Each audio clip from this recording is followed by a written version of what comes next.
Hey, Nicole. What's up, Rollie? You look sad. Yeah, I'm just depressed for car manufacturers. There's all these onerous regulations for their manufacture of trucks and SUVs. What if I told you there's one weird trick that will let you bypass all of that?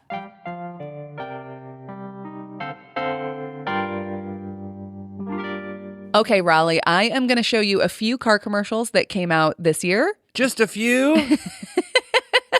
And I want you to just watch them and see what you notice about them. Are there any themes? What makes them similar? That sort of thing. Sounds great. Now, this is a theme that we have where we watch car commercials together and look at them. It's either car ads or Tucker Carlson. That's true. And, the ultimate car ad. And as far as I can tell, Tucker has not talked about the topic I want to talk about today. But if any of our listeners at home know of a Tucker Carlson clip, send it in and we'll talk about it on a Patreon episode. And that goes for anything we talk about. If Tucker ever covers anything that we talk about also, send us a clip and we will talk about it. All right, here are some car commercials which came out within the past year. This is the Ford Kentucky truck plant. Within these walls, we assemble the trucks that move America. We started here in 1969. Today, we're the largest vehicle manufacturer in Kentucky. 1969, they're really pitching that like in the dark ages of 1969. Also, I don't know this for sure, but when I think Ford in the 60s, I don't think Kentucky. Yeah. I absolutely think Detroit. Yeah, I guess I haven't looked into it. I'm just surprised. Yeah, Detroit is just where I put all of the car manufacturing companies in the little part of my brain that stores that information. Boy, we're going to talk about that today, too. Oh, hot dog. And we employ the most hourly auto workers in the country. We call Kentucky home. And when you're from here, the Derby is in your blood. Oh, horses. It's funny that cars are like, we love horses, the thing we very much took over their jobs. Horses are typically pretty pissed about cars taking over the jobs of, plowing fields and pulling shit. Yeah. I can't really tell. I guess it's like the devil's bargain where they're like, there were a lot more of us back when we were the number one way to get around. Yeah. But did they like their life? I don't know. This is not the horse psychology podcast. I do want to just put a bookmark in the fact that there were a lot of big trucks towing horses there, because that will also come up later. Oh. Here's another commercial. This one's from Chrysler. Do you know what vehicles today are made of? Well, we're made of city streets and founding principles, of revolution and freedom. Wow. We're made of sweat, backbone. For the listener, all I'm seeing is like fireworks and American flags and footage of World War II, the only war where we were definitely the good guys. And a lot of Jeeps. Yeah. A lot of Jeeps and a lot of trucks. That's why they introed the World War II footage. It's ass to ankles Jeeps in this commercial. Friday night lights, Saturday night dreams, and Sunday morning redemptions. So this is more just general Americana, general small town. Don't you wish life was still like this? America's vibes. the only country that's got weekends. And we love our weekends. We're made of rebels and hellraisers. We're made of innovation, 100 years deep. When they go back in time, we see like, kind of modest, smaller sort of cars, and then like, but now we are as big as a house. You're getting ahead of me. Oh, sorry. We're made of innovation, 100 years deep. We're made of American spirit and ideas and beliefs. When you think of Chrysler, Dodge, Jeep, and Ram, think of everything this country still stands for, because that's what we're made of. And America made us.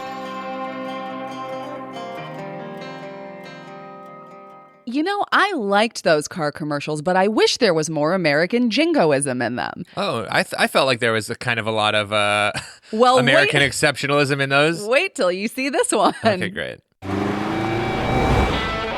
Americans, we can do anything we want, except one thing. Hang on, except one thing. What is the one thing we can't do? Pay for universal health care, pay for child care, support new mothers, We can't stop wealth inequality from getting terrible. Yeah, we can't give children free breakfasts. That's true. We can't really lunches. do shit for children. Yeah. We can't stop them from getting horrifically massacred in their schools. Right. I'm going to guess it's we can't stop making cars. We just can't stop Oh! Am I right? Hang on. being American. Oh, well, yeah. I think I'm right on a technicality. Is this Dana White narrating this? Maybe.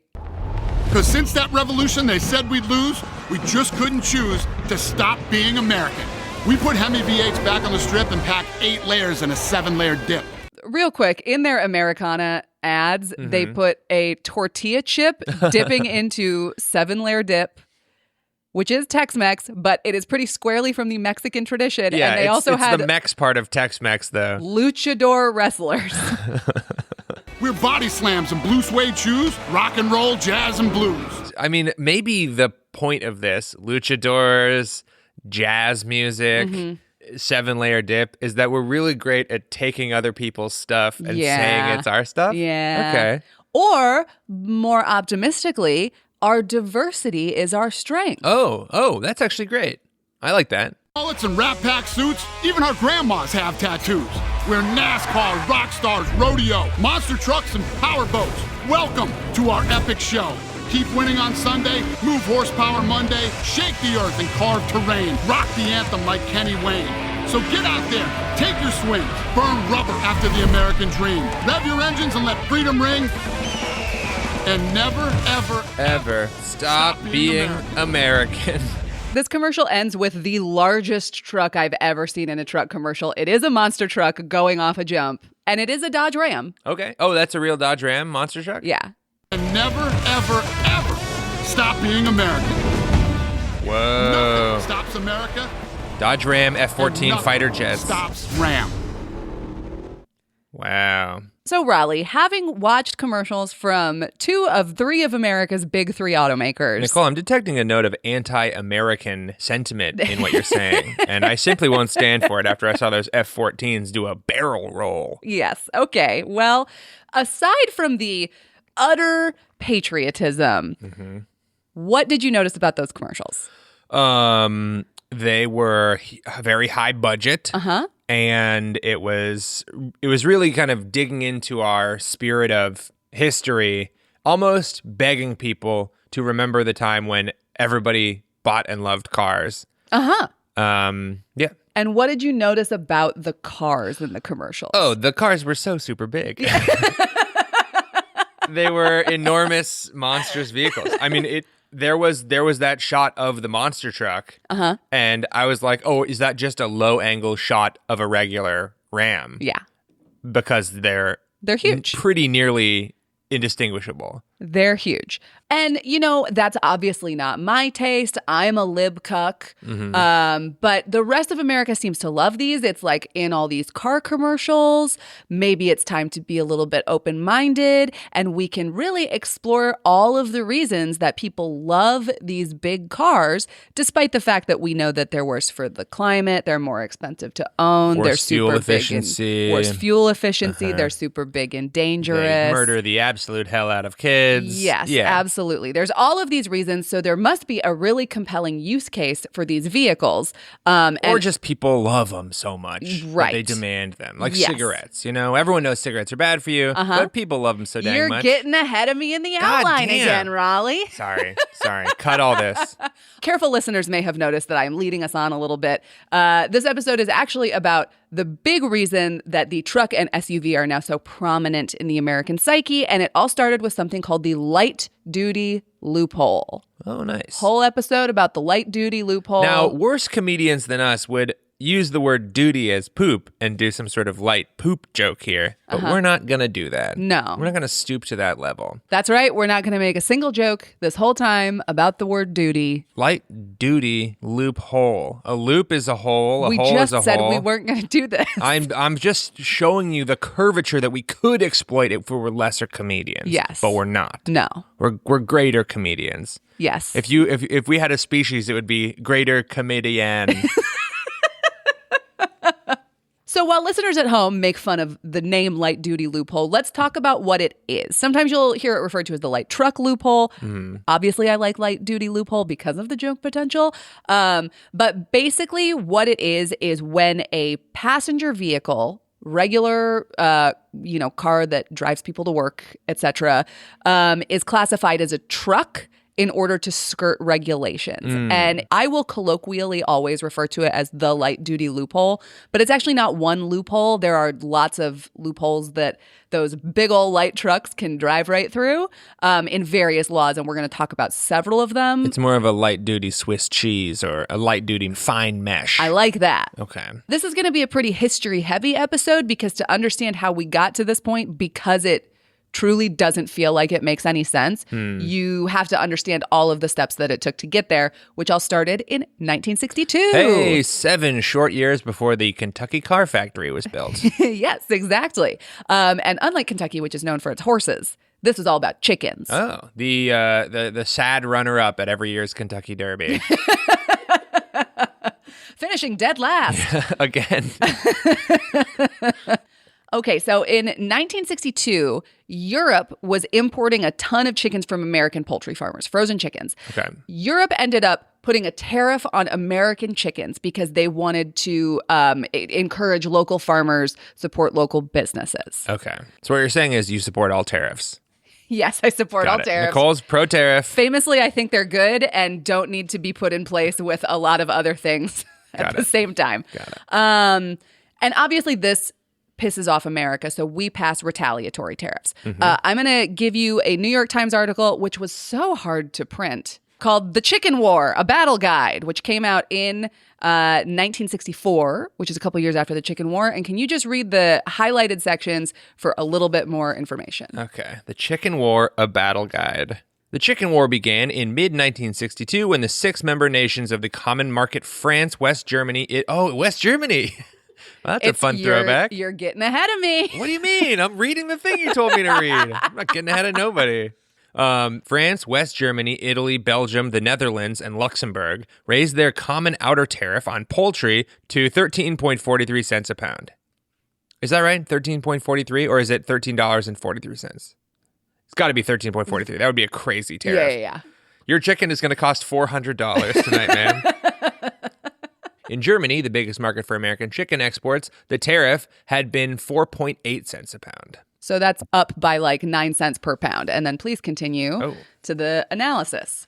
It was really nice of you to print this out with 0.8 font. That's this is great. Literally the biggest that I could print this out. That the New York is Times crazy. archive did not help me with this. It's all the news that's fit to print, but they don't say how big they're going to print it. Then, early in the autumn, the United States agreed to submit to arbitration by a panel of experts convened under the auspices of the General Agreement on Tariffs and Trade. This panel ruled that the losses incurred by the United States because of the common market levies amounted to $26 million. Shortly after he assumed office, President Johnson announced increased tariffs on trucks, brandy, dextrin, and potato starch amounting to just about $26 million. The new duties affected West German trucks, French cognac, and Dutch potato products. Yeah, so basically a lot more happened, but nuts and bolts, a panel figured out that the value of the tariffs were $26 million.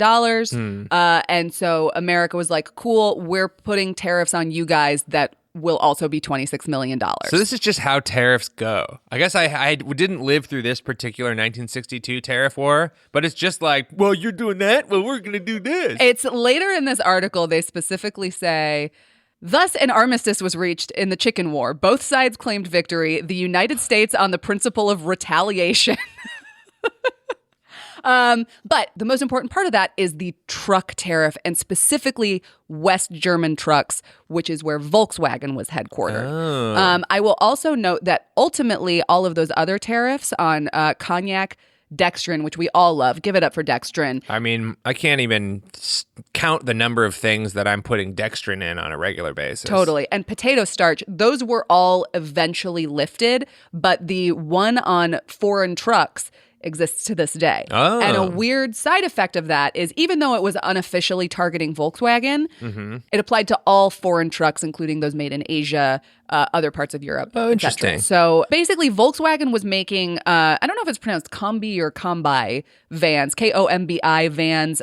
They're those vans that like contractors and like flower shops and stuff have where they're the white windowless van. Oh, yeah. You know, work vans for small businesses, also a limited number of pickup trucks. So that was what was impacted, which means that the Detroit automakers basically became the supplier of work trucks at that point. Okay. But there is a book called High and Mighty. I will be pulling so much from this book in this podcast that I was briefly like, I gotta at least try to find some other sources. Otherwise, it's just gonna be me reciting the text of this book. And Keith Bradsher in High and Mighty wrote, because of the chicken dispute, light trucks would remain the almost exclusive turf of Detroit automakers all the way into the late 1990s. And this was reinforced by Jimmy Carter in 1978 when Asian companies tried to get around the chicken tax by shipping their trucks in parts and then assembling them in America. And then the Carter administration was like, you also can't do that. That's also part of the chicken tax. Now, the chicken tax no longer applies to actual chickens. Correct. It's just It's on just auto shit? Yes, it's just to trucks. Wow. Okay. So, and the reason why these other companies weren't just like, well, fuck it, we'll just sell trucks to ourselves is because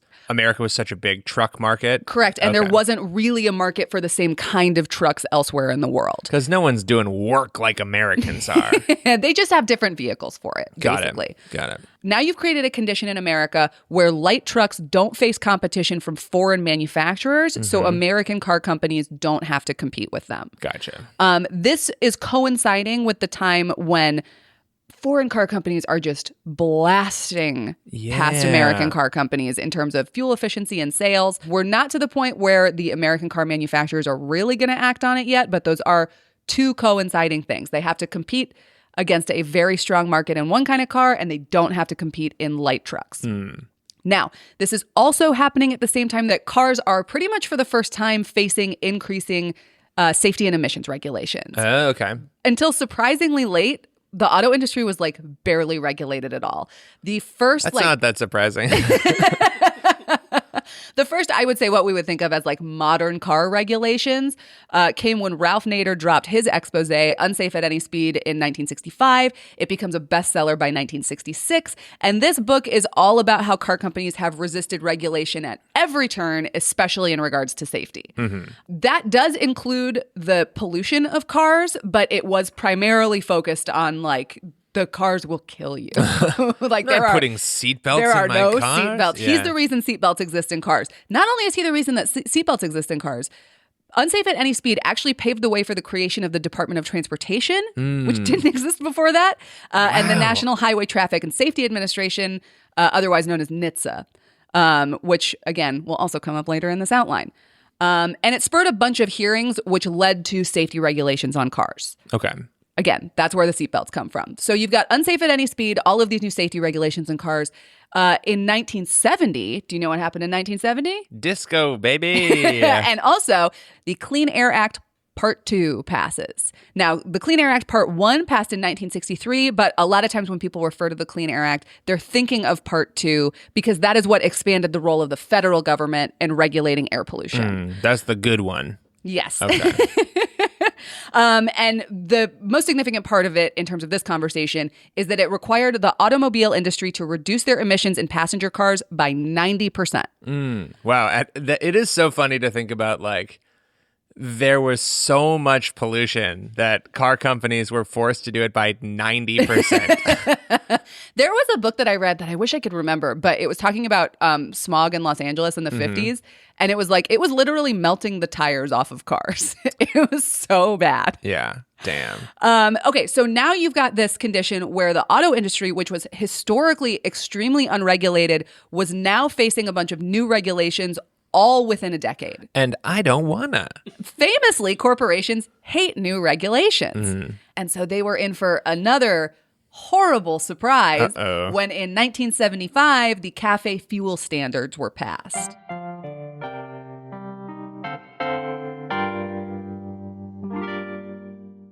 Now, Nicole, what in the hell are these CAFE fuel standards you keep talking about? So CAFE stands for Corporate Average Fuel Economy. And remember that word average. It will come up later. And corporate. And fuel. And not economy, you can take or leave. I call it the CAF standards. No problem. And when I first learned about that cafe fuel standards a while ago, I was surprised to learn it's actually not really an environmental thing at all.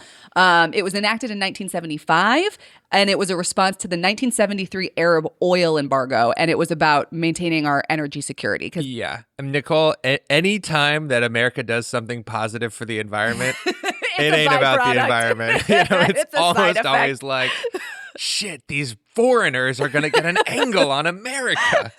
Can we destabilize their economy? No, because they have too much oil money? Fuck. So basically, OAPEC, which is different from OPEC because the A stands for the Arab countries, they put an embargo on oil and the U.S. was hit really hard. There were fuel shortages. You could only fill up on certain days based on your license plate number. There were long lines. Gas stations were voluntarily not selling gas on certain days of the week. This was when America was communist, did you say? Yeah. And this is a news report. I tried to find some news reports from the time, but here's a more recent news report where they interview a guy who was driving in the 70s and he remembers the fuel crisis. Gotcha. Philip Grohl remembers the embargo well. He was about 30 then and drove a Dodge Charger. Certain gas stations would run out of gas, so then you had to go to another station looking for gas, and you always looked for the cheapest one. And this, side note, is the most Wisconsin man on earth. He's wearing a shirt with a picture of the state of Wisconsin on it. Mm-hmm. He has the thickest accent. I love him. And you always looked for the cheapest one in town, or if there was a cheaper one in Two Rivers, you ran over to Two Rivers and got gas. He's now a volunteer with the Manitowoc County Historical Society. The biggest thing was the large cars. They just disappeared. He said drivers went to smaller cars. What we used to call the land yachts. They were all on the used car lots. So, pretty interesting insight that the large gas-guzzling cars became less popular because oil prices were high. Yeah. This is a funny media report from the UK that mostly I just want to listen to the top of. The American automobile, for so long the symbol of America's wealth and extravagance, is dying. New cars and used cars stand like shining tombstones in the showrooms and parking lots of the nation's car dealers, unloved, unwanted, and unsold. Holy shit. Step on us, my God. People can no longer afford to run cars that do 12 miles to the gallon. Petrol stations can no longer afford to fill up cars whose tanks take 20 gallons. I gotta say, the news did not have to compete with TikTok at this time. It is a slow burn. It's so slow. It's like so much footage of establishing like they could not fill up cars with 20 gallons. And then we see a man pumping 20 full gallons of gas into this car. I want to keep watching for a little bit. I promise we won't watch this whole 25-minute news report. It's one news report for 25 minutes. The monsters are dying of thirst. The energy crisis. Sorry, I want to go back to that. I love these fucking writers. They're amazing. Shining tombstones. The monsters are dying of thirst. It's beautiful. The monsters are dying of thirst. The energy crisis is killing them.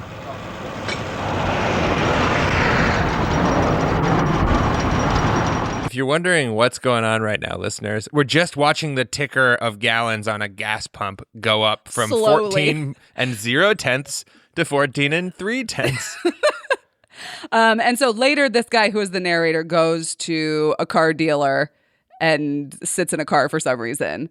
And I'm going to play it because I want you to hear what the car dealer has to say. Also, for the listeners at home, these men are wearing the most 70s outfits I've ever seen. They look great. Just one question I'd like to ask you. How many miles to the gallon does it do? This car will get somewhere between 6 to 8 miles per gallon. What? Insane. Whoa.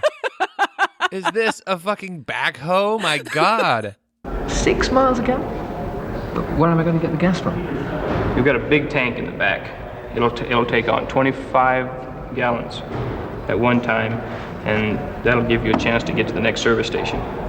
Well, so if you get 6 miles to the gallon and you got a 25-gallon tank, 150 miles? 150-mile range. And now we got range anxiety over cars that can only do 200 miles to a charge? Wow, that is so true. didn't think about that until now. That like these are our parents. This is 1973. That's like when older parents were out and about driving around, and now they have like I can't get an EV. It only does 450 miles. Motherfucker, that's 3 times what this bullshit ass car used to get. A new car in 1973. To be fair, he did say there was a chance you'd get to the next fueling station. This is why serial killers were able to like murder people. People are just stranded like pearls on a highway. Okay, here we go. What sort of things do people say to you when they come in to buy a car nowadays? Gas mileage, that's the number one topic. How many miles to a gallon will this get? And that doesn't make any difference if they're buying this. Is this man crying? He seems so upset. What the hell? All they want to talk about is gas mileage. And they didn't even want to hear the size of the tank. How many miles to a gallon will this get? And that doesn't make any difference if they're buying the smallest Pinto that we sell or the Mazda or the Thunderbird. One of the first questions asked, even before the price of the car, people come in and say, how many miles to a gallon? If I told you that this car right here would get 25 miles to a gallon, then you would be ready to buy it. So this was a time when average people were very concerned about fuel economy because fuel is very expensive and it was hard to get. And Congress was sympathetic to this. They also realized, like, oh shit, it is bad for our country if the Middle East can control like our entire energy supplies. We need to not have our economy grind to a halt because of another embargo. We went all in. The government gave every break possible to automobile companies. The fucking president of GM was the Secretary of State for a while. They remade America to make cars the only way to get around. And I guess they just forgot that the thing that makes cars go comes from countries that we're actively antagonistic towards. Yes. Congress established fuel economy standards for new passenger cars, which would apply to, this was in 1975, and they would apply to car model year 1978 because it takes a while to get new cars on the lot. And the idea is like, oh, if we need a lot less gas, then we're less dependent on these countries that we're trying to fund the armies of their enemies. Okay. Correct. Cool. Per the Union of Concerned Scientists, these standards were intended to roughly double the average fuel economy of the new car fleet to 27.5 miles per gallon by model year 1985. Okay. Listeners at home, spoiler alert, not even close. We did not even come close to meeting that target. I'm sorry. So to recap where the car companies are at, and I'm going to do this several times because there is a lot to keep track of in this episode. In the 60s, they had to implement a bunch of new safety regulations. In 1970, they had to reduce their pollution by 90%. 90%. 90, folks. For every pound of pollution that they are producing, they have to reduce it by 90%. That is so crazy. And then now with the CAFE fuel standards, they're being required to roughly double their average fuel economy. The old 1, 2, 3 punch for auto manufacturers. How will they survive? Yes, exactly. Now, with all of these things combined, you might think that we would see a trend towards, smaller, more fuel-efficient vehicles, which are lighter and maybe less dangerous. And I'm just going to pull up this handy chart from the University of Michigan that tracks vehicle class over time. Okay. And Rollie, can you tell me what you notice about it? Sure. All right. So in about 1975, 80% of the cars on the road were cars and wagons. Maybe 0 or 1% is SUVs. That would have been the small share of like Jeeps, which we'll talk about in a second. Gotcha. Maybe another 3-4% is vans. And then maybe 15% is pickups. Yes. Okay, so that's 1975 when 80% of the cars on the road were just cars and wagons, passenger vehicles, sedans, that kind of thing. And so then all of these regulations kind of happen, and then that brings us basically to the 80s, and right about now we should start seeing cars get smaller. 1985, I would expect to see the cars on the road become a larger percentage of all the vehicles on the road, and the cars themselves to become smaller to conform to these fuel standards. And I will just say, let's say you're a car, you got to decrease your pollution by 90%, decrease your size by 50%. You're halfway there. So easy. So that's what I would expect the percentage of cars to go way up because it's much easier to make those fuel efficient and pollute less. but that's not at all what I'm seeing. In fact, the percentage of cars, it just drops off a fucking cliff around 1980s, and a new cool blue segment of the graph pops up, and it is the SUV segment. SUVs all the way down, baby. Yes. So despite all of these pressures on car companies, car size goes up, passenger vehicle fuel economy does not improve, and we need to talk about why. And that is where another one of these light-duty loopholes comes in. So the chicken tax meant that they didn't have to compete with foreign... Imagine being a foreign language speaker and trying to understand this podcast. Yes, so you are talking about the chicken tax. It is an extra fee that we pay for chickens. Look, another light-duty loophole is the chicken tax, okay? What? Quoi? Just go back to Germany. Yes, so the chicken tax sets this precedent that light trucks are treated differently, and it also means that automakers don't have to compete with foreign manufacturers. Now there's another of these many light-duty loopholes. I'm going to quote again from High and Mighty, which I'll also note is actually called High and Mighty, the dangerous rise of the SUV. Oh, which is fun because they're rising in popularity, but they're also getting taller and growing bigger. Yeah. So they're physically rising.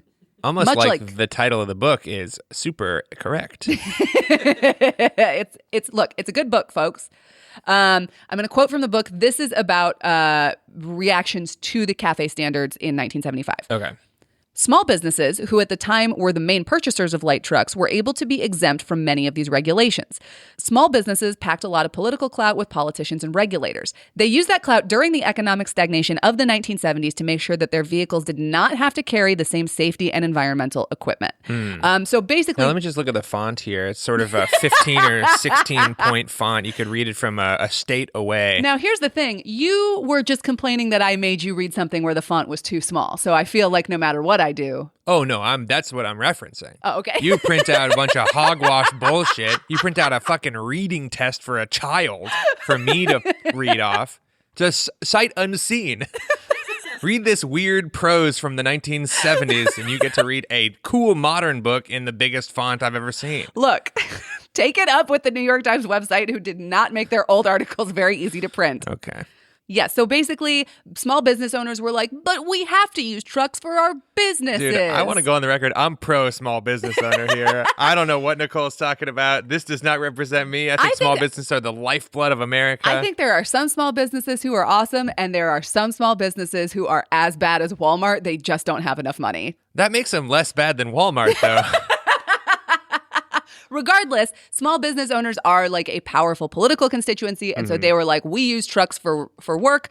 Some of them legitimately, some of them because they just didn't want to change anything. And so they were like, our trucks should not have to meet the same standards. And because following the chicken tax, light trucks were classified differently than passenger cars, they didn't have to meet the same standards. So for the CAFE standards, passenger cars had to get to 27.5 miles per gallon by 1985, whereas four-wheel drive light trucks only had to get to 18.9 miles per gallon. Okay.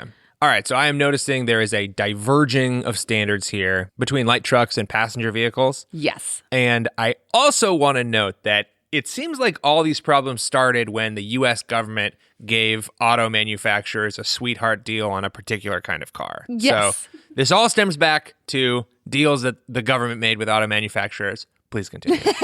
You are correct. Okay. So now we have a bunch of new regulations for passenger cars that don't apply to light trucks. So are you seeing why there might be some incentives for automakers to shift their focus to light trucks? Well, Nicole, I mean, this is a light truck. This is for small businesses and special use cases. This is obviously just going to keep being just those things, and they're just going to have to make better cars. Oh, Rollie, you are in for a rude awakening No. in the next few pages of my outline. Few pages. Good Lord. Oh, I forgot. It's 16-point font. Yeah, that makes sense. Okay, so now it's time to talk about Jeep, which I am referring to as the Jackie Robinson of SUVs because it was the first SUV to be able to play in the passenger car leagues. Man, you're going to catch some flack from people who really know what Jackie Robinson was famous for. Well, famously, the government has blocked out what Jackie Robinson is famous for on the website. Is that true? Yeah. Wow. They now just talk about him as like, he was a historic baseball player. And it's like, why? For what? So Jeep was obviously a very recognizable car in World War II. And then after the war, the brand Kaiser Jeep was really struggling for a variety of reasons. It was called Kaiser Jeep? I know. What? Do you think maybe it was struggling because of the Germans? It was the family's name. Unfortunate that your name is Kaiser. Okay, so they were struggling for a variety of reasons, and it was not generally thought of as a passenger vehicle at all. It was thought of as, something maybe for farmers or a military vehicle, but because the walls were made of canvas and you could fly right out of it. Sure. At the time, they didn't even have canvas walls. It was just fully open on top. Wow. Cool. Speaking of flying right out, a combination of low sales and a shit ton of lawsuits from people who got killed in Jeeps because they were so dangerous meant that if they didn't find a buyer, Jeep would go under. Okay. Now, I mentioned earlier, right now we have the big three Detroit automakers, which are Ford, GMC, and Chrysler, which is now Stellantis. But back in the day, there was also AMC, the American Motors Corporation. Oh, dang. Not American movie? No, I wish. Okay. This is the American Motors Corporation. Okay, got it. Now, the American Motors Corporation ended up buying Kaiser Jeep basically because some very rich guys were friends. They used Jeeps when they went hunting in upstate New York on the weekends, and they reasoned that with some new finishes in the Jeeps, they could convince regular people to drive Jeeps too. Gotcha. They were like, we're going to turn this car into like sort of a like luxury toy for rich guys, and then as with all luxury products, that'll trickle down and more regular people are going to want to buy them. Wouldn't it be nice to be able to nostalgia buy a car company? Okay, there's a few reasons that AMC's purchase of Jeep led to Jeep getting preferential treatment. Okay. The first one is that it made antitrust regulators happy because AMC was the smallest of the big four. Oh, I think if Ford had tried to buy Jeep, there would have been more regulations associated with it. But because AMC was small, they could do whatever they wanted. Honestly, I agree. Reason number two, Michigan, which is where AMC was headquartered, and Ohio, which is where most Jeeps were manufactured, are two Rust Belt swing states. So political parties and politicians need to keep those voters happy or they'll turn on them. Okay. So that makes them inclined to do things that those states would want. A phenomenon that is completely foreign to us now. And a quote from High and Mighty sums this up really nicely. He writes that American Motors was the smallest and weakest of the Detroit automakers. As regulations increased, it would look to Washington for relief again and again. Too often, that relief would take the form of exempting Jeeps from rules aimed at making highways safer, making the air cleaner, and making the American economy less dependent on foreign oil. Oh, so they were so worried about monopoly powers that they were trying to give the fourth place a boost. And they would keep exempting Jeeps from combination of monopoly powers and also it's a big employer in two swing states. Okay. And I think also Wisconsin, but Detroit and Ohio are the ones that are relevant for this conversation. Gotcha. So how did Jeeps get relief from those regulations? By being classified as light trucks. Oh, Jeeps are light trucks. Yep. I guess they do sort of look like light trucks. Okay. Well, I'm on board. You're convinced. I agree, government. So at the time, AMC's vice president, who subsequently became their CEO, named Gerald C. Myers, quote, practically commuted to Washington. His goal in numerous regulatory fights was the classification of Jeeps as light trucks, not cars, because light trucks were being subjected to far less stringent rules. And the author had a lot of conversations with Myers, who later was like, I didn't intend for this to end up this way. I was just trying to make my company. He's like one of the only car industry lobbyists who's ever been like, oh, I did a bad thing. But he said, quote, we made damn sure they were classified as trucks. We lobbied like hell. And it makes a ton of sense, right? If you're trying to become one of the big four, right? Right. You just want to try to get the least regulation so you can make the most money. Yeah. These regulations and no competition from foreign markets, which again, at the time were making increasingly good cars that people were buying because the fuel economy was much better. Yeah, as long as there aren't any long-term implications between how much carbon dioxide you're putting into the atmosphere, it should be fine. Oh, sorry. So yes, so he was on a mission to get these classified as light trucks, and they made a very specific argument for that, as written in High and Mighty. As it happened, AMC was building Jeeps on the same underbodies or chassis as it was building pickup trucks. So it was possible to argue that Jeeps should be regulated the same as pickup trucks. They were basically like, it's the same truck, the chassis is the same, it's just a different covering. But the coating's different. They're not doing the truck part. They're not doing the thing that the light duty loophole is for. That sucks. Look, I'm always saying form over function. And that means that this is a truck. Got it.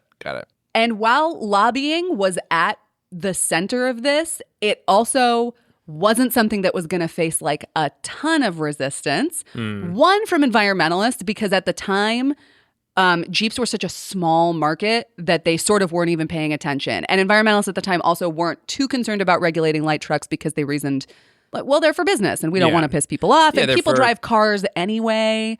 So environmentalists were just like not really paying attention. But and also like farms, right? Like light trucks are important for farmers and ranchers and moving goods and services. Sure. So they didn't face a lot of pushback from environmentalists, but they also didn't face a ton of pushback from regulators. This is also from High and Mighty, and this is after the passage of Clean Air Act Part 2 in 1970. AMC did not have the engineering know-how to build cleaner engines for its Jeeps, and rival automakers, notably GM, were reluctant to sell cutting-edge emissions technology to AMC. So the EPA decided in 1973 to count Jeeps as light trucks, not cars. Quote, "We had to find a way to keep the Clean Air Act from being blamed for putting AMC out of business, so we reached for the truck chassis definition," recalls Eric Stork, who was the Deputy Assistant Administrator of the Environmental Protection Agency for Vehicular Pollution. Oh, that sucks so bad. That's exactly what's going on right now, too. Yeah. They're just like, the EPA is putting our coal factories out of business. Yeah. It's like, maybe be cleaner. Maybe you are putting yourself out of business. Yeah. It stinks because These police are putting our serial killers out of business. Yeah, you are sympathetic to the EPA. You're sympathetic to, workers who are going to go out of business. I'm not super sympathetic to the car company that was like, we're going to buy Jeeps. We have no fucking idea how to make them drivable. Yeah. Oh, we're bad at this. Who would have thought that a couple of rich guys buying Jeeps because of a nostalgia for a hunting trip we took one time wouldn't be incredible businessmen and technologists? Yeah. So that is basically how it got started. They were like, look, these cars are basically trucks. You should count them as trucks. And there's like 5 of them. Don't even worry. Yeah. Jeeps are so small. Exactly. And so Jeep has made a very important discovery here, which is that as long as they are building on the same chassis as a light truck, they can sell whatever car they want and not have to meet the same standards as any other passenger car. Oh, so if you just say, oh, hey, no, this has got a light truck on the bottom, we don't have to do the pollution requirements that a car does. We don't have to do the safety fuel economy, requirements. safety requirements. And but people are going to use it like a car. Correct. Okay. Correct. And again, like I said, the light duty loophole is a series of loopholes. So this is another one, and it's a little bit more complicated to explain. So I'm going to do my best to summarize. But basically, automakers at the time pushed for regulations to come through agencies like the Department of Transportation and NHTSA rather than the legislative process. Because once Congress decides something, it's harder to undo or make arguments against. Although the recent overturning of the Chevron DVB deference and all of this stuff seems to be different. But at the time, when norms mattered, it was much harder to overturn or argue against something that Congress passes versus a regulation that's set by an agency. So automakers convinced Congress to let light-duty truck emissions regulations go through the Department of Transportation and NHTSA, whereas the regular emissions were legislated by Congress. And what was easiest for the Transportation Department was to adopt the EPA's standards for light-duty trucks, and light-duty trucks were lumped in a category called automobiles which are not passenger automobiles. Whoa. That's so defensive. Automobiles, but they're not passenger automobiles. Yes. Okay. And you can tell from the way that that's phrased that there were good intentions behind it, because if a vehicle is not a passenger vehicle, that means it's being used for work. Maybe it needs a larger engine because it has to tow a bunch of shit or it has to drive off-road. And so that is why those exemptions were built in, but it had the perverse effect of making car companies be like, oh, well, we'll just say that our passenger automobiles are not passenger automobiles and we'll get around it. Okay, so car companies are like, oh, well, no, we're just making cars for people that drive off-road and up mountains and shit. We can't help it if some bad apples drive these cars on roads as their everyday driver. Yeah, exactly. Damn. And that's actually something we're going to talk about a lot more later. Real quick before we move on. So remember when I just said that car companies prefer it when agencies set regulatory requirements as opposed to Congress? Yeah, I guess like presidents appoint the heads of the agencies. Exactly. And I would like you to read one paragraph from High and Mighty. Listeners, Nicole has just whipped out a weathered Kindle. It's so old. It is. I think this is the first Kindle ever produced. And Look, she's paging through it furiously. The problem is this book is out of print, and so I'm using my Kindle version, and it's so fucking hard to do research on a Kindle. This is about the Bush 1 administration, and this is about safety regulations as they apply to SUVs. Okay. And NHTSA is pronounced NHTSA. NHTSA. The Bush another 10-point font. Can you see this? My God. You can make the font bigger. It's a Kindle. I'm not gonna. I don't know how to work this Kindle. The Bush administration. Requires a crank. Yeah, it's coal-powered. All right.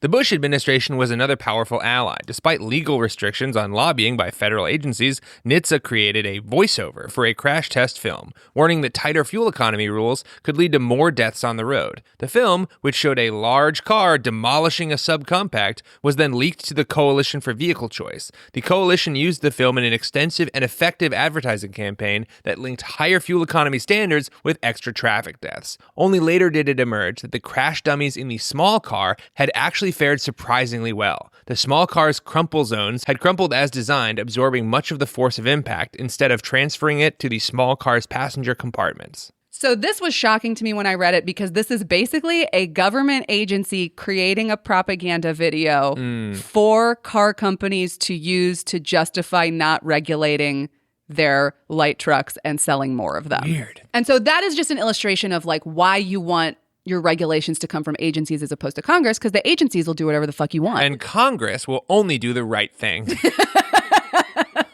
All the time.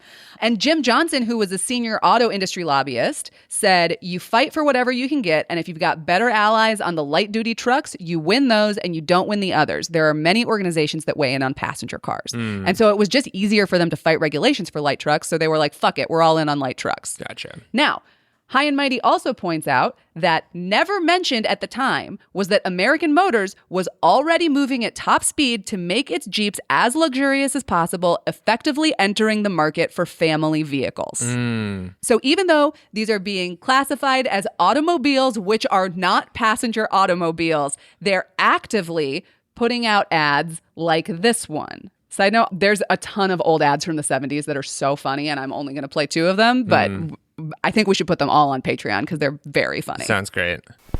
Well, really? What's the matter? Pickup truck on a date? But Sally, we're heading for Jeep country. Watch out! No sweat. I'm going to introduce you to the sport of four-wheeling and my Jeep pickup. My Jeep pickup's got great ground clearance. Wait, that hill's too steep for us. It's easy for my Jeep pickup. Four-wheel drive's built in. By the way, this is a man taking a woman on a date, and he's just like driving through the Sierra backcountry. Like a maniac. Yeah, it He's cuts like from a suburban over house. Rivers Yeah. It is wild. And this woman is like, she's going to have horrible spine problems after this. She's bouncing all over the cab. I added on to give us super traction. Oh, we did it! I thought you didn't like my Jeep pickup. It's the only way to fly. Jeep pickup. We wrote the book on four-wheel drive. So at this point, it's being marketed as like, take your girlfriend on an adventurous date. And they're advertising the four-wheel drive. So it's still like, well, it's a pickup. A pickup doesn't make sense. But shortly thereafter, the Jeep Cherokee came out, and that is sort of widely regarded as the first true SUV in the modern parlance. It was marketed as a family vehicle with a more comfortable interior than the outdoorsy trucks. And again, this is a commercial for a car which is categorized as an automobile, which is not a passenger automobile. Okay. And I like this ad because it contains my favorite like character archetype of guy, which is old-timey prospector. Oh, I love old-timey prospectors. He's talking to his donkey, by the way. They always do. Ain't that nice? A family in their Jeep Cherokee. He's taking a kind of rough road. Say, it's a good thing that Cherokee has four-wheel drive. That country's mighty mean. It'd tear up an ordinary machine. This is a family on a road trip bouncing around in the backseat as they're driving over like boulders and the desert. It is crazy the lengths this father is taking his family to. But that Cherokee has high ground clearance, nearly as high as yours. And she sure can climb hills. If you wasn't so beautiful, Jezebel, I'd trade you in on a Jeep Cherokee. Side note, it's so funny that he loves his donkey named Jezebel. Yeah, I guess he's sort of getting his wires crossed on like what's a girl that's hot to him and what's a girl that's important and precious to him, but not an item of attraction. Yeah. It's like, oh, this hot Jeep with a loving family in it and my sweet donkey that I love like a daughter. Yes. So obviously these trucks and SUVs are still being marketed as like, it's an outdoorsy vehicle. But now you're going on a date in them. You're not hauling shit. You're taking your family on vacation. You're not going, to the job site. These are explicitly being marketed as passenger vehicles at this point. Yeah, it's also like you can go on a date in this thing. You don't have to drive like a maniac like this guy, but this is a cool outdoorsy car that you, whoever you are, can drive this and be cool to your family or date. Yes. Or donkey, depending on your particular choice. Yes. The other Detroit automakers saw that the Jeep Cherokee was like a big hit, and so then they also started making their own light trucks and pretending that they weren't passenger vehicles. It all goes into that same funnel. It's like spiked seltzer in the early 2020s. Yes, it's just like that. Every company is like, but they're doing Spindrift, we're going to do a spiked seltzer. Budweiser spiked seltzer, red, white, and blow pop flavored. 25 grams of sugar per sip. Who's this Borscht Come Belt on down seltzer? to my seltzer shop. Donnie's Discount Seltzers. We got every flavor from blue to raspberry blue.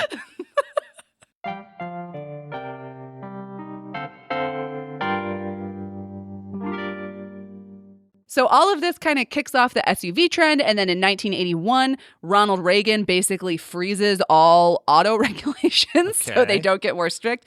And then in the 90s, there were some efforts to increase fuel economy, pushed in part by your favorite Al Gore. Hey. But it didn't work out. Oh. So automakers... How often that is the story with Al Gore, isn't it? So at that point, automakers basically had free reign to make cars as big as they wanted, as long as they called them light trucks. And this was shocking to everybody. Automakers were also shocked. They couldn't believe they were getting away with it.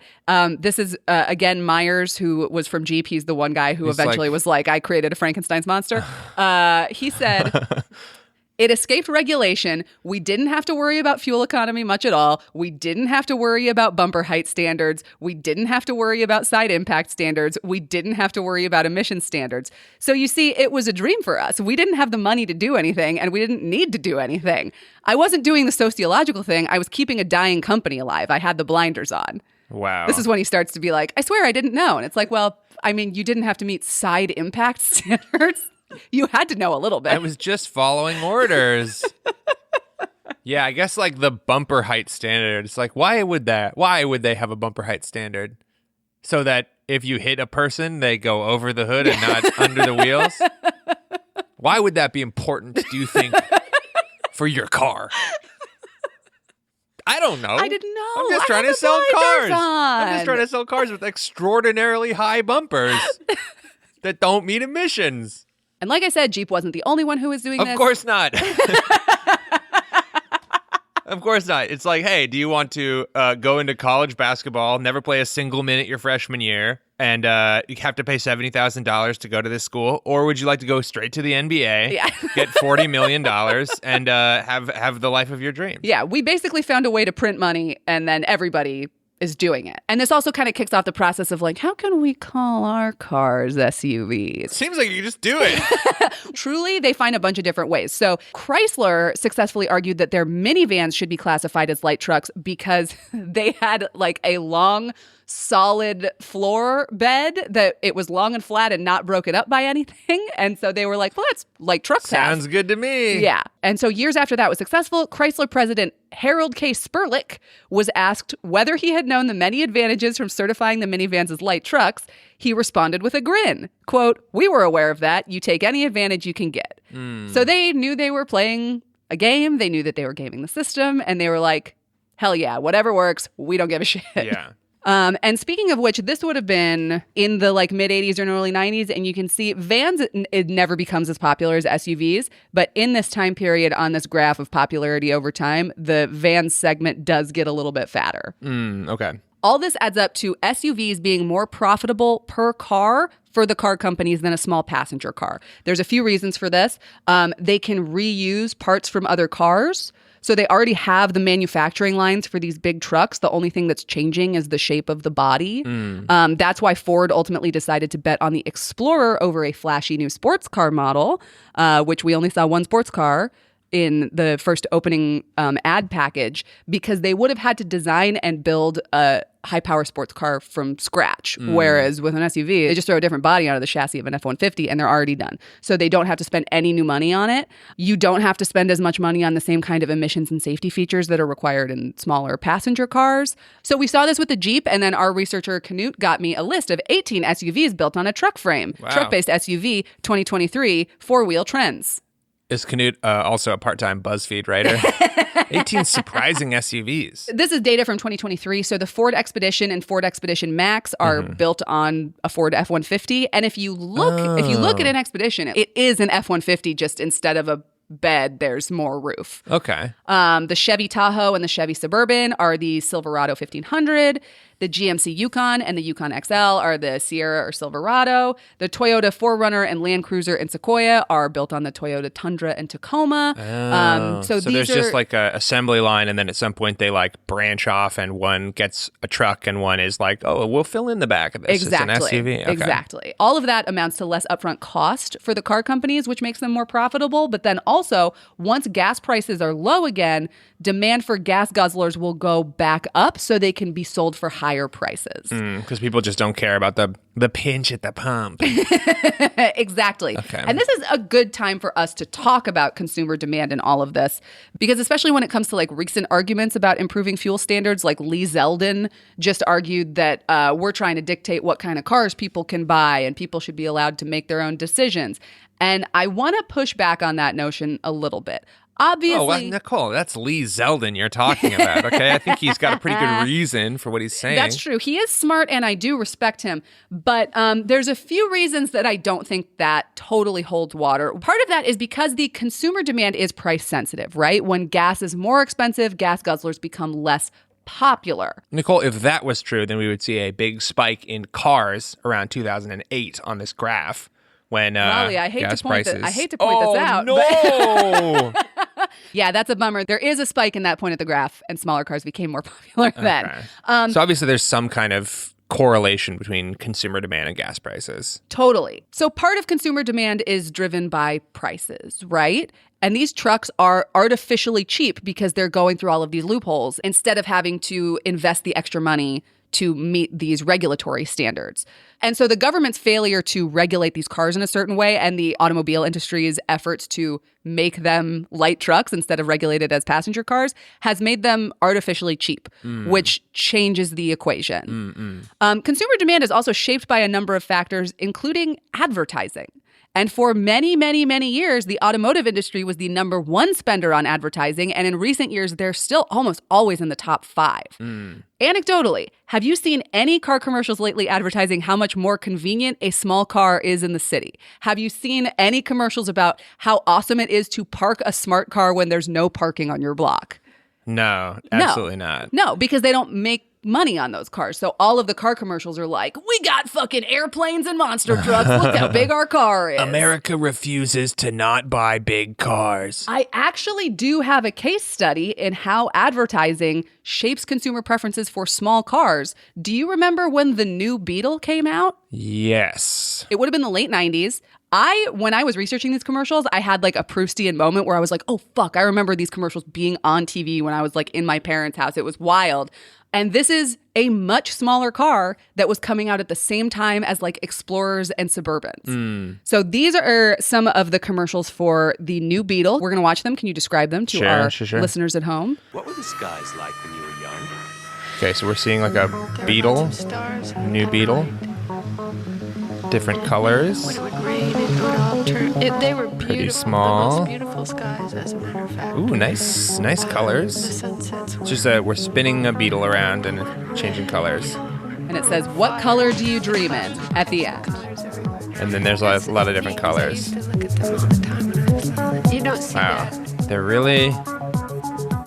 It's just the whole commercial was one single car spinning around changing colors. It's pretty cool. They're selling this not as a huge car. They're selling this as you could be unique in this car.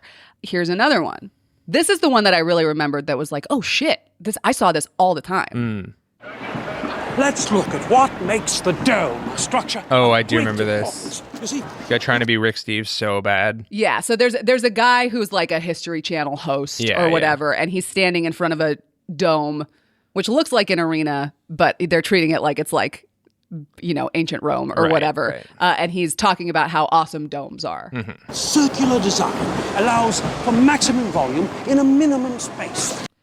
So then a new Beetle drives up, parks in front of the dome. It's the same shape. Same shape as the dome. Maximum volume in a small minimum space. Yeah. So, an amazing number of people or things can actually fit in a relatively small area. That is a great With such an commercial. efficient design, it's a wonder domes aren't seen more often today. Round for a reason. 85 cubic feet of passenger space. Cool. So they had a ton more commercials like this, all of which center around like, it's weird because it's round, but it's still really comfortable, but you can be quirky and cool. And this was a very successful marketing campaign. The new Beetle was very successful. It stayed in production for over 20 years at a time when SUVs became the most popular car. So consumer preference is influenced heavily by advertising. Sure. So if you really wanted to make a shift to smaller, more fuel-efficient cars, you can convince a bunch of people by making commercials saying that they're better. Yeah. You just don't want to. Advertise about it. Yeah. And you can do it. Yeah. Yeah, I guess it was Volkswagen doing any kind of like... Volkswagen. Sorry. Volkswagen. Rollie just did a study abroad and he came back with an accent. This is crazy. I honestly don't know how to say it wrong. Volkswagen? What do you say? Volkswagen. Volkswagen. Sorry. I really didn't know. I'm too cultured. I couldn't even think how you would possibly say anything other than Volkswagen. Volkswagen. Yeah. Look, I learned how to say it in kindergarten. Okay. Were they making any kind of like larger vehicle? Volkswagen, which was like targeted by the chicken tax, which totally makes sense when you phrase it like that. Mm-hmm. The cars that they were making were like combi or combi trucks, and then those big kind of VW bus style vans that like local businesses would use. But they weren't really known for trucks outside of that. All right, so they're just making a good passenger vehicle and are marketing it in America, and it kind of takes off. Yeah. Okay. Yeah. Because there are differences in consumer preference. It's just sometimes if SUVs are like the only thing available to you, you're like, well, I guess I gotta get a fucking SUV. I remember I actually called my mom the other day to ask her about this because I knew we were doing this podcast. I remember when the Ford Expedition came out and it was like the soccer mom car and everybody had one. I remember all my mom's partners at work started getting them. She was talking about them a lot. My mom is like the target demo for the Expedition because she had 2 kids of the right age. We were going to like practices and games and stuff. In retrospect, it's hilarious that my mom of all people thought she was going to be like a soccer mom. Yeah. Because that is not who she is. Well, your sister plays hockey and that's close and it's a ton of gear. Yeah. That's like an extra kid. That's true. Worth of gear. For everybody listening at home, Rollie is kidding. Am I kidding? Did your sister never play hockey? No. Casey never played hockey? Did you play lacrosse? No. Are you sure? What are you thinking of? I'm thinking of your sister Casey Conlan playing a lot of hockey as a kid. Absolutely wrong. Yeah, okay. I hope she listens to this episode of the podcast and she'll be like, what the fuck are you talking about? I have it in my head that she played a lot of hockey. No. Okay. I don't. Did you play a lot of hockey? No. Look, I did improv. Lacrosse? There's Neither literally no equipment for improv. No, neither of us did anything. Okay. We did play golf. Is that what you're thinking of? No, I'm thinking of hockey. Okay, whatever. But golf on ice. Regardless, my mom was a mom. She wasn't particularly like concerned about the environment at that point. She's from Detroit. She always drove Fords. Like she was the target demo for this car. We ended up getting like Colorado in the 90s. We got Subaru Outback wagons. Mm-hmm. Fit all the hockey gear in there, no problem. More trunk space than most SUVs. Mm-hmm. And I was like, Mom, what was the like deciding factor? And she was like, the gas mileage was really bad. And your dad was like, absolutely not with that gas mileage. And they measured and they were like, we don't think it would fit in our garage. That's how big the car is. Whoa. Okay. We have like a very normal American-sized, too big garage. Yeah. And that car probably wouldn't have fit in it. Yeah. Not with all of your sister's hockey goals and equipment in there, at least. I don't know where you're I'm pretty sure she played a lot of hockey. It's crazy. Anyway, so that is just like another example of like consumer preferences are influenced by a lot of things. You have just heavily incentivized these cars and heavily advertised them because they make you more money. And then finally, pushing back against this consumer preference thing, you don't shape regulations based on consumer preference. You shape regulations based on what's safe. And good, yeah. Like for a long time, consumer preference was to allow smoking everywhere and let anybody buy cigarettes. A gun for everyone. Well, no, we're still not really regulating those. But like we wanted to change the behavior of smoking, so we regulated the shit out of it. And now smoking is not nearly as popular as it was even 20 years ago. Now it's all about vaping. Yeah, baby. Which honestly, as a non-smoker, it has improved my quality of life greatly because I don't have to smell that shit all the time. So saying like, well, the consumers don't want us to regulate them is like saying like, well, my son doesn't want to go to bed at bedtime. It's like, it's not your fucking job to give him what he wants. Gentle parroting ass government. Yeah. So we shouldn't be like evading these safety rules because it's not fair to the consumer. We should be providing the consumer with safer goods that have been regulated. And I do want to talk about safety. I'm trying to keep this topic pretty narrow to like the light duty loophole and emissions. But it is worth talking about safety for a couple reasons. One of which is that a lot of the safety issues did impact fuel economy, at least marginally. Obvious things like size, but also like SUVs are allowed to have much stiffer frames. SUVs are allowed to be up higher, which makes the transmission work harder. They do have a non-negligible impact on fuel economy. But more importantly, it makes driving less safe for people in other cars because the SUVs are so dangerous, because they're higher, so it makes their crash impact points more deadly, because they're heavier, so it makes the force of the impact much stronger. And because they're so deadly and because there's so many of them, it feeds into the arms race of feeling like you have to have an SUV to be safe on the road. Yeah. And I've talked about this before on the podcast. So the Subaru Outback has now like inflated and it is fully a crossover SUV. And my mom was hit by a drunk driver in a pickup truck. She broke her neck. We're really lucky she's not like paralyzed or dead. And if she'd been in a smaller car, I don't know if that would be the case. And so it is very hard for me to argue with somebody who's like, I don't want to get fully obliterated by a Ford F-350, which is why I have a bigger car. Yeah. It makes sense too, because like driving a car around today in a world of SUVs is like driving a little go-kart around on a street full of regular cars. Yeah. It's like you're staring at the underneath of all the other cars as you're like cruising around. You're little, no, don't run over me, you know? I mean, it sucks. Like that's really how people feel.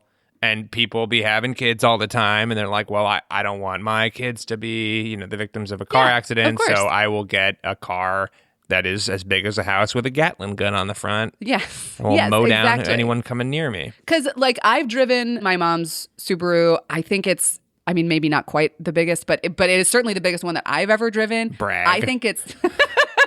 I think it's too big. I think it's unwieldy to park. I don't love driving it. But I love hitting people in it. I can't get enough of it. Yeah. I've driven, Jordan's dad has a big Ford F-150 that we were borrowing for a while. I can drive it. It's fine. But it is a fucking inconvenience. It would never be my first choice in terms of like a practical car.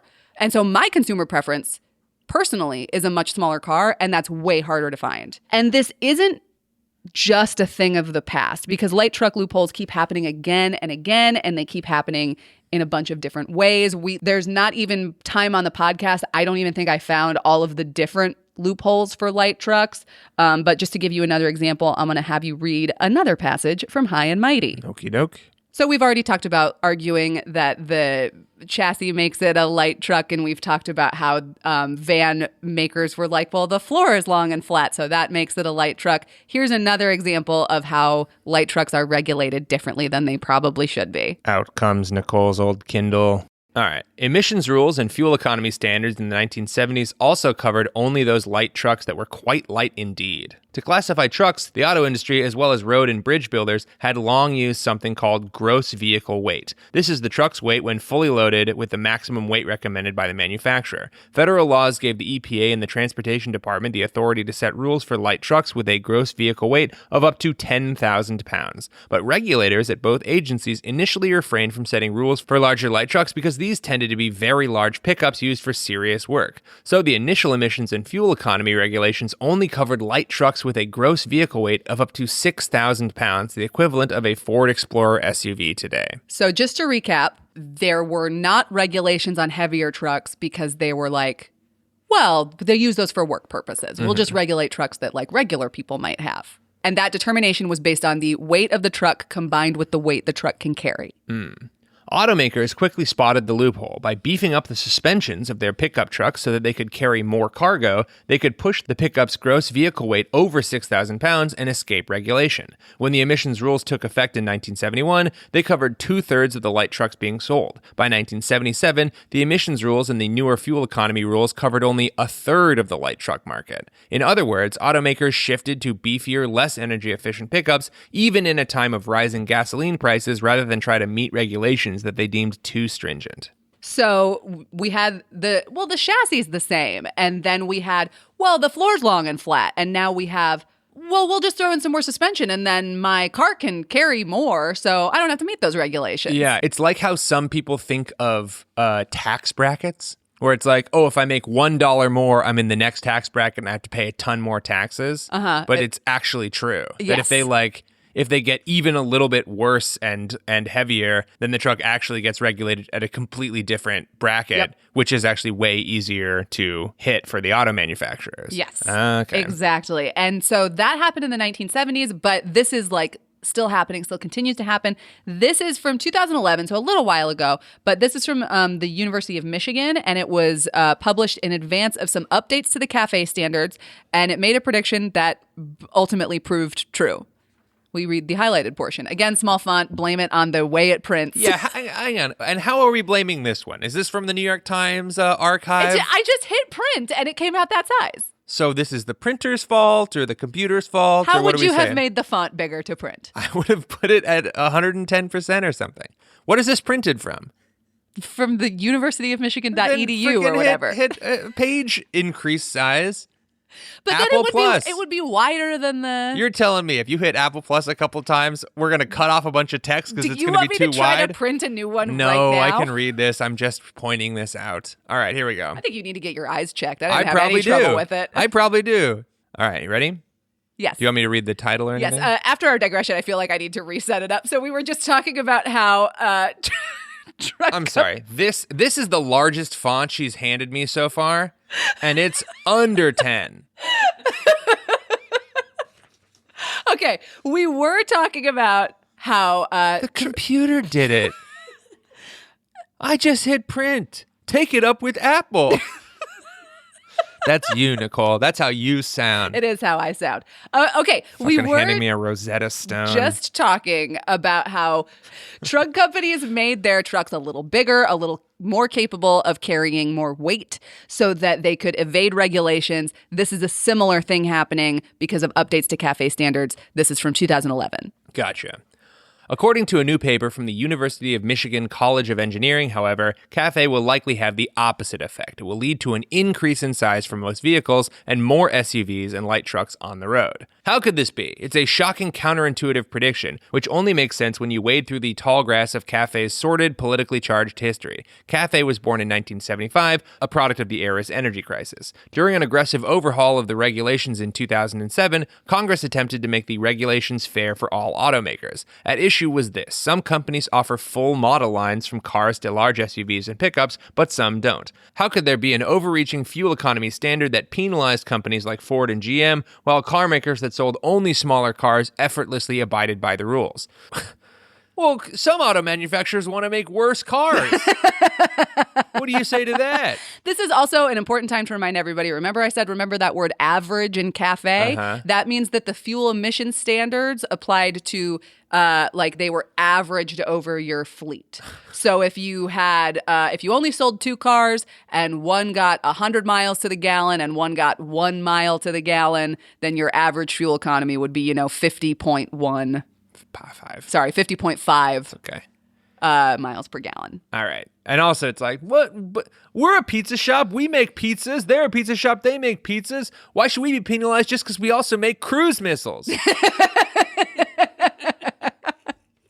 All right. Very specific pizza shop. Yeah. So they're trying to make it fair. They got to make it fair for the car companies who only make big cars. Yeah. While car makers that sold only smaller cars effortlessly abided by the rules. That's so annoying. So the concept of vehicle footprint was added. Models that ran large, crossing specific length by width thresholds, would have less ambitious fuel economy targets. While the Obama administration has pushed for more aggressive CAFE numbers, the amended regulations retain the footprint-based leniency towards bigger cars and light trucks. The result is a loophole, allowing the entire auto industry to sidestep some of the more painful efficiency requirements by inflating vehicle footprints. So car companies have been able to be like, oh, incredible. Well, we'll just make our cars bigger and shittier.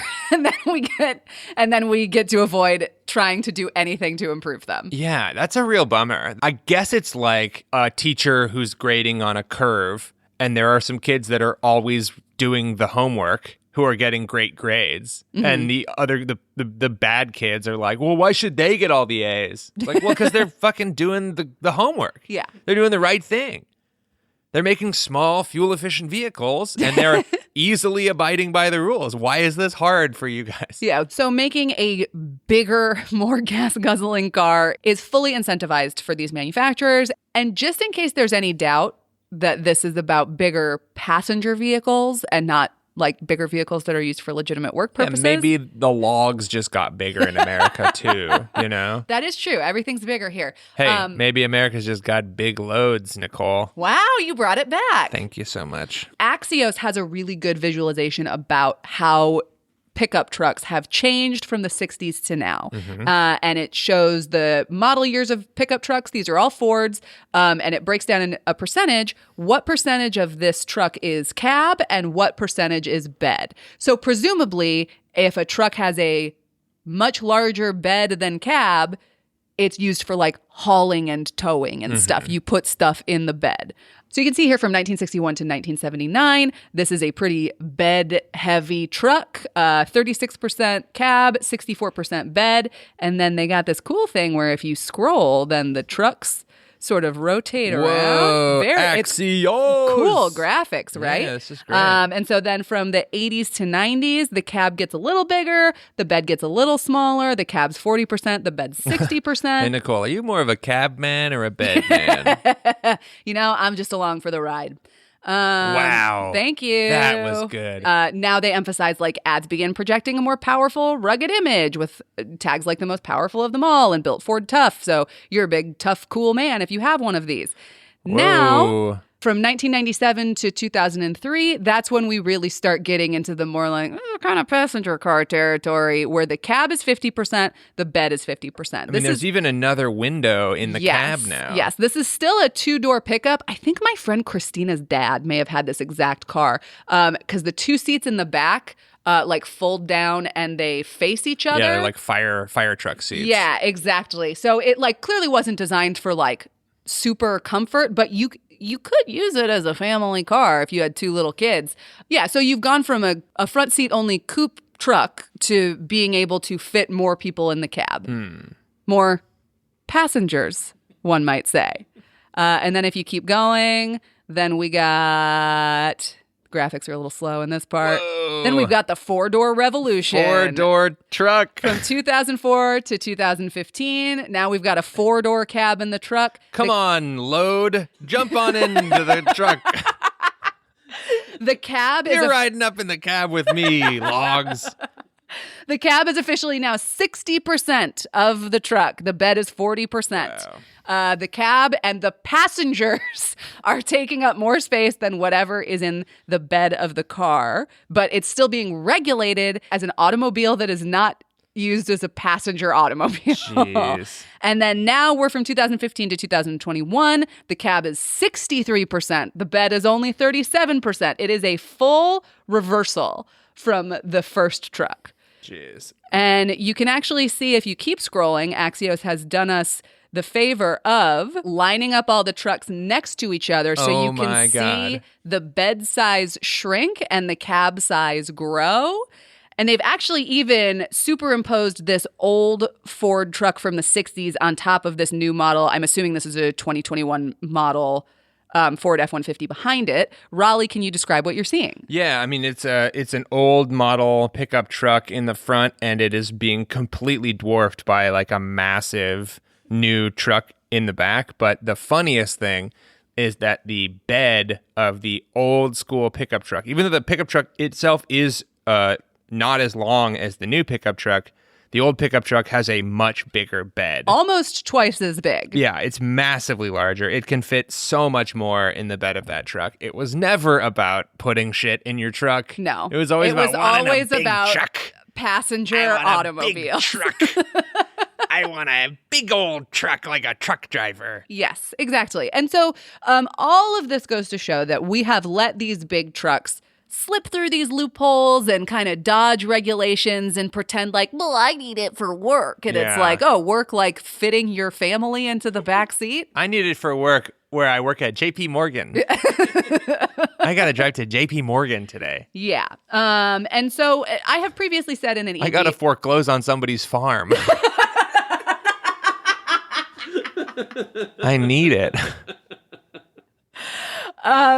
So I have previously on this podcast quoted my friend Jason Torchinsky, automotive writer. The torch. The light in the darkness. Jason Torchinsky. He's great. Jalopnik's own. The Autopian's own. Former Jalopnik. There you go. He's great. I recommend his work. And he really emphasized like a car is a tool and you need a different tool for different purposes. Mm-hmm. And it seems clear that these regulations were put in place at a time when they really viewed trucks as a tool for accomplishing certain work tasks. These cars are no longer being used for that purpose. Their work task is to run over kindergartners. When you have a hammer, everything looks like a nail. Right. When you have a big-ass truck, every child looks like a nail. You know, Rollie, it's funny that you should say that. Thank you. I meant it to be funny. A little gallows humor. Because in this Axios article, you can actually see they did a visualization about how you literally cannot see a child of 8 years old standing in front of the Ford F-150 if you are in the driver's seat. Damn. The blind carpenter. Even the blind carpenter knows where his nails are. Yeah. Yeah, now, Nicole, I am looking at this graphic, and the tiniest little part of the top of his head is poking up. Okay. So if it's an above-average height 8-year-old, that kid's going to be fine. Or Alfalfa from the Little Rascals, got that little antenna poking up. What 8-year-olds do you know who stand up straight all the time? Oh, just all the 8-year-olds who have, like, a Mary Poppins-style nanny. So unless you have a Mary Poppins-style nanny and the person behind the wheel has fucking 2010 vision and would have no problem reading the fonts that I printed, then your kid's going to get fucking creamed by this giant truck. Oh, man. Yeah, do not let your 7-year-old outside of the house. Unless they're precociously tall. They're probably fine. Yeah. So all of this is to say, like, we got here from a lack of regulation, and the only way to get out of it is to, like, beef up our regulations and stop letting these trucks behave like the kinds of cars that they're not. Mm. And so I want to wrap this up by bringing it back to those commercials that we watched at the top. You know, you're American. It's just the land of the free. You can't stop being American. You can do what you want. We can't stop working multiple jobs. We can't stop the average person from not being able to afford a house. We simply can't stop these rich people from gutting the middle class. America. There's nothing we can't do. Except you can't kind of escape these large trucks and SUVs. And a big part of that is because your consumer choices and the consumer choices of Americans have been shaped by these poor regulations and these crafty ways of getting around the things that we did to try to make our world a better place, so that we're to the point now where there are very few non-SUVs on offer. It is understandably scary not to drive one. Our infrastructure now is kind of built around these SUVs and trucks. Yeah, and this is crony capitalism. Like the fact that these like smaller cars have to hit this regulatory standard that big air quotes light trucks don't have to. You're holding them to a higher standard. You think if small cars didn't have to hit those standards, number one, our emissions would be way fucking worse, but there'd be a lot more small cars on the road because they'd cost way less. Yeah. And you'd be able to just afford them much easier. Yeah. It's crazy that they are artificially reducing the price of a worse vehicle, and we've continued to do that because we just can't regulate our way out of it. Yeah. Yeah. And so this is the unfortunately the genie is sort of out of the bottle in America. Great, let's make a wish. Perfect. That's exactly where I want the genie to be. In other countries, you don't quite have this problem yet. When I was in the UK recently, I started seeing some more larger SUVs. In Russia, SV's you. And I gotta tell you, you need to nip this in the bud right now. Because once they exist and once they're everywhere, it's really hard to put the SUVs back in the bottle. They're an invasive species. Whoa! I like that. Nice. Yes. And so then we've seen a huge explosion in sales and popularity of trucks and SUVs at the expense of smaller, more practical cars and wagons. So let's go back to that previous chart that we were talking about that shows the market share of each kind of vehicle in... this is nice. They got a little pop-up that tells me the exact number, so I don't have to try to figure it out. In 1980... This is nice. A little pop-up that tells me the singles in my area. So in 1980, the overall market share of cars and wagons was 83.5%. Okay. So all pretty much entirely cars and wagons. And then that goes down over time with little blips here and there when fuel prices rise. And then by the time you get to 2021, cars and wagons are just 26.5%. Oh, man. And then once you get to 2022, this is from my old friends at Jalopnik, although I didn't know Eric Schilling when I was there. But per Jalopnik, trucks and SUVs are now over 80% of the new car sales in the United States. It's a clean swap. Yeah. Wow. They fully switched. So now the vast, vast majority of new cars sold in America are trucks and SUVs. Damn. And they pretty much all are not impacted by the same regulations that were intended to regulate passenger automobiles. And this bears out. Like, you just go outside, look at a busy street, and count the SUVs. Yep. It's so many of them. Yep. I guess we shouldn't be surprised when you let corporations make more money from the SUV. They can make them for cheaper. They don't have to hit all the regulations. And people are going to want to buy them more because if they have a smaller vehicle, they're going to feel less safe. Like, all of these are pointing in only one direction, and that's that we're just going to see a flood of a worse vehicle on our streets. Yep. And now, Europe, Asia, they're coming to your shores. So the toothpaste is kind of out of the tube. In America, they're everywhere. It's going to be real hard to reverse course. It's still worth making the effort, but boy, oh boy, do we have a long way to go. But if you are another country, close those loopholes, baby.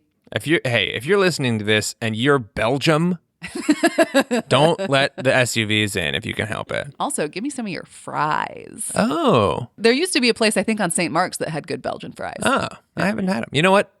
Belgian fries on me, Nicole. Thanks for an excellent episode.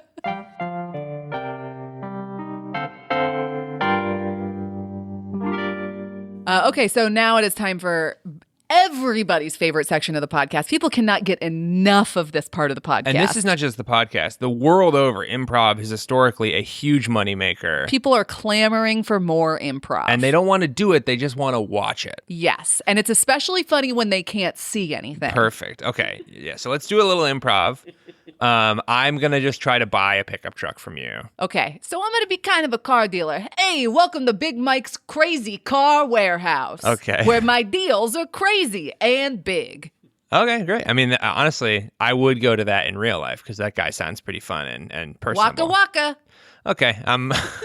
How can I help you, good sir? Hey, I have a company. I need to haul a bunch of lumber from point A to point B. And That's perfect because I sell nothing but light-duty trucks for all of your light-duty needs. Excellent. Okay, so I guess I just have that one need that I mentioned already, and let me see some trucks. Okay, here's the first truck. It's got 3 rows of seats, all with heating. Only the finest Italian leather. All of the seats have DVD players in the back. And did I mention cruise control? Sorry, they've got DVD players in 2025? Yeah. Okay. I said I'm crazy. That's true. I'm You just did. crazy enough to... I mean, I'm sorry, Mr. Blu-ray. Some of us appreciate physical media. You know, not everything's streaming. You know what? You're right. I'm a big fan of the work of Godard. And I'm not paying for no Criterion collection. Okay. You can't stream that when you don't have any service. Sometimes I want to watch Breathless or Contempt when I'm out in the wilderness. I totally understand. I think I got us off on the wrong foot. I'm not worried about the Eddie, DVD. do you want this luxury SUV to haul your wood around? Did you call me Eddie? I didn't call you anything. What'd you In say? fact, you know what? I'm sorry. I didn't even let you introduce yourself. My name is Eddie. I didn't know. Wow. I just didn't What a realize that lucky you knew. guess on my part. Holy shit.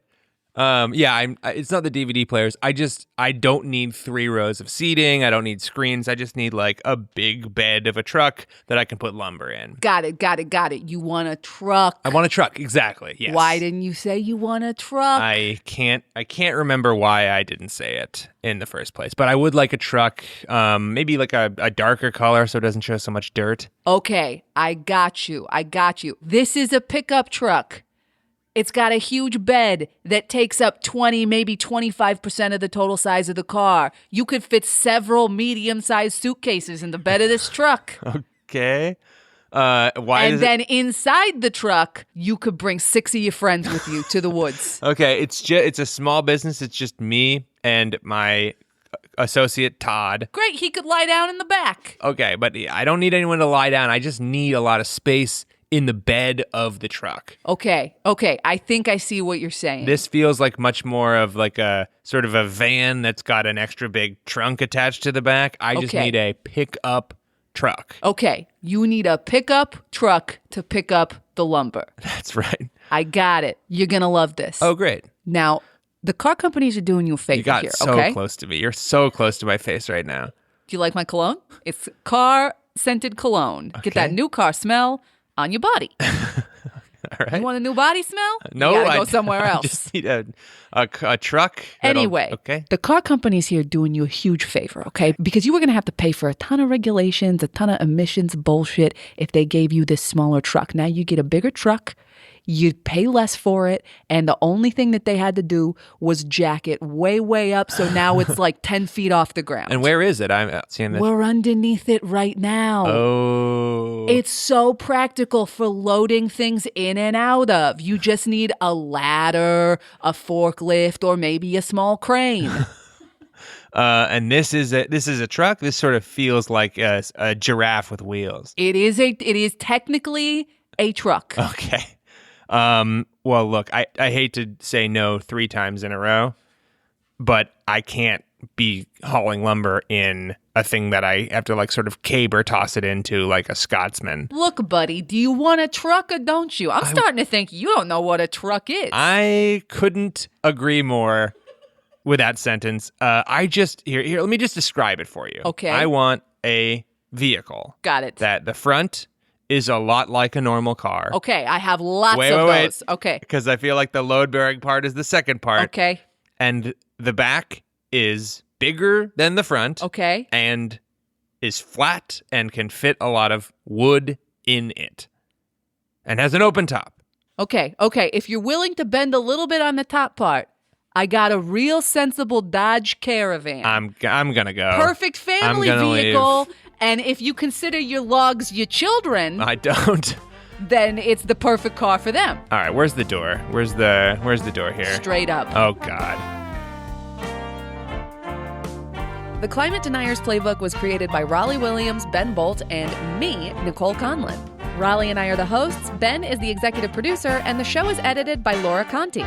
The show is also produced by Daniella Philipson and Irene Plagianos. Archival research by Margaux Sachs, with additional research and fact-checking by Carly Rizzuto and Canute Haroldson. Our theme music was created by the wickedly talented Tony Dominic. And our show's artwork is by Jordan Dahl, who, okay, yes, used to be my boyfriend, but now he's my fiancé. Oh, shit. Congratulations. Thank you. And special thanks to the Civil Liberties Defense Center. And to all of you who listen to the show. And apparently, even the credits. Rollie, don't neg our listeners. Well, how else am I going to demonstrate I'm a high-value male? Oh, God, don't ever say high-value male ever again. But I am a high-value male. Why aren't you wearing that top hat? Because it makes me tall.